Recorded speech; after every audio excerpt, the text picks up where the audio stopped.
Welcome to This Explainer. Today, we are diving into the fascinating, wildly complex reality behind one of history's absolute most iconic figures, Nelson Mandela. You know, when we hear his name today, we instantly picture this universally beloved elder statesman, right? A global symbol of endless forgiveness.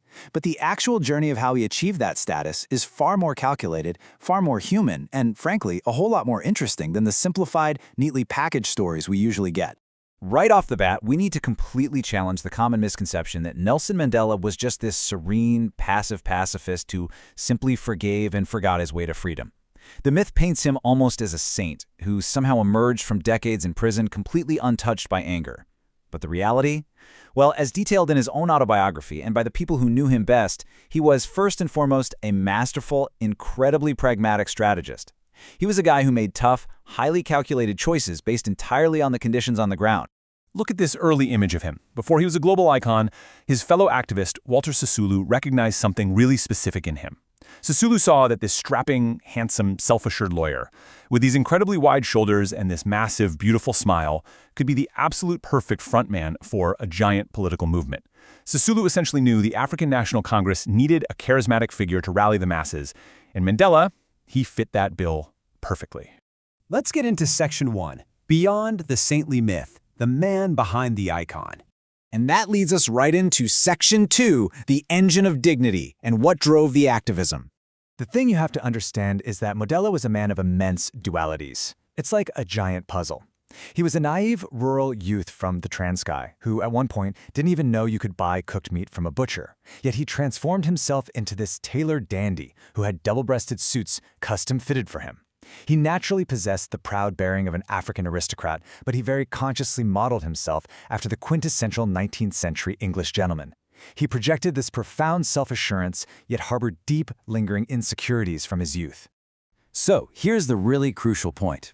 His motivation wasn't born from some abstract political theory he read in a library book.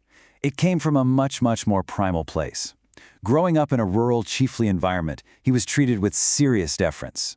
But upon arriving in the sprawling city of Johannesburg, he was suddenly met with the everyday, crushing indignities of apartheid. This system rubbed violently against his natural aristocratic self-respect.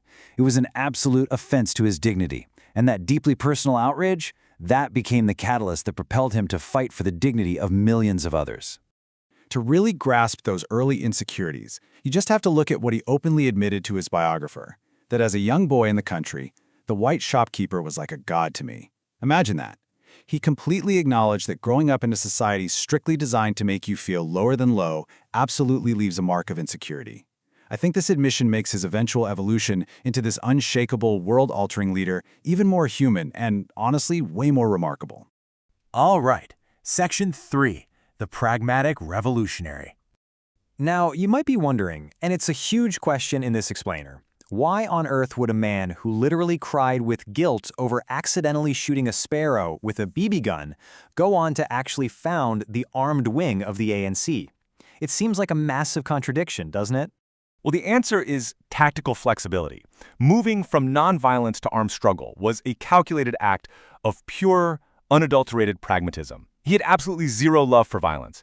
The reality is that he shifted to armed struggle only because decades of peaceful protests were increasingly met with escalating, brutal state violence, like the horrific Sharpeville massacre. He basically realized that nonviolence had become practically ineffective against a state that was totally willing to shoot unarmed people in the street. As he laid out in his own autobiography, Long Walk to Freedom, he firmly believed that your tactical means literally must be judged against the actual conditions on the ground. You don't just blindly stick to a failing tactic just for the sake of ideological purity. You have to adjust your methods, even while the ultimate goal, full political equality, never ever moves. Moving to Section 4, the crucible of prison. Think about the sheer weight of this timeline, 27 years. His incredibly long confinement was entirely designed by the state to completely break him, to make his world as constricted and humiliating as possible. But instead of breaking him, it served as this brutal, decades-long masterclass in absolute patience and discipline. I mean, he went from hard physical labor in a glaring lime quarry to eventually initiating highly secret, unauthorized negotiations with the exact same government that was holding him captive. And this is where the psychology gets so fascinating. Prison's extreme physical constriction actually expanded his mental self-control. His biographer noted how he would take 15 whole minutes to painstakingly fold a single tissue into perfect little squares. Even after his release, when he was finally given a luxurious king-size bed, he would sleep curled up on just one tiny corner, leaving the rest completely pristine, a deeply ingrained habit from his tiny cell on Robben Island. When someone else had to adjust a microphone on his lapel, he would just freeze into this total zen-like state of physical stillness. It was a survival mechanism forged from years of having zero control over his own physical space.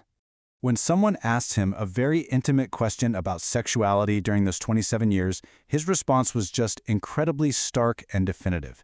He said, "We had no avenue of sexual self-expression in prison, period." It really drives home the incredible psychological turmoil and the absolute, total deprivation he had to master. He literally had to achieve absolute self-control over every single human impulse just to survive with his dignity intact. Prison also fundamentally transformed how he thought. When his biographer would ask him simple either-or questions, Madiba, was the reason A or was the reason B? Mandela would often just look at him like it was the silliest question in the world and reply, why not both? He developed what we can basically call 3D thinking. The fiery young radical, who used to see the world in stark black and white, matured into a man who saw adversaries in the round. By living in intimate daily quarters with his white guards, and by painstaking learning scholarly Afrikaans just to speak their language, he learned to truly understand the humanity of his enemy. He realized that literally nobody operates out of purely good or purely evil motives. Which perfectly sets up Section 5, reconciliation as a strategic weapon.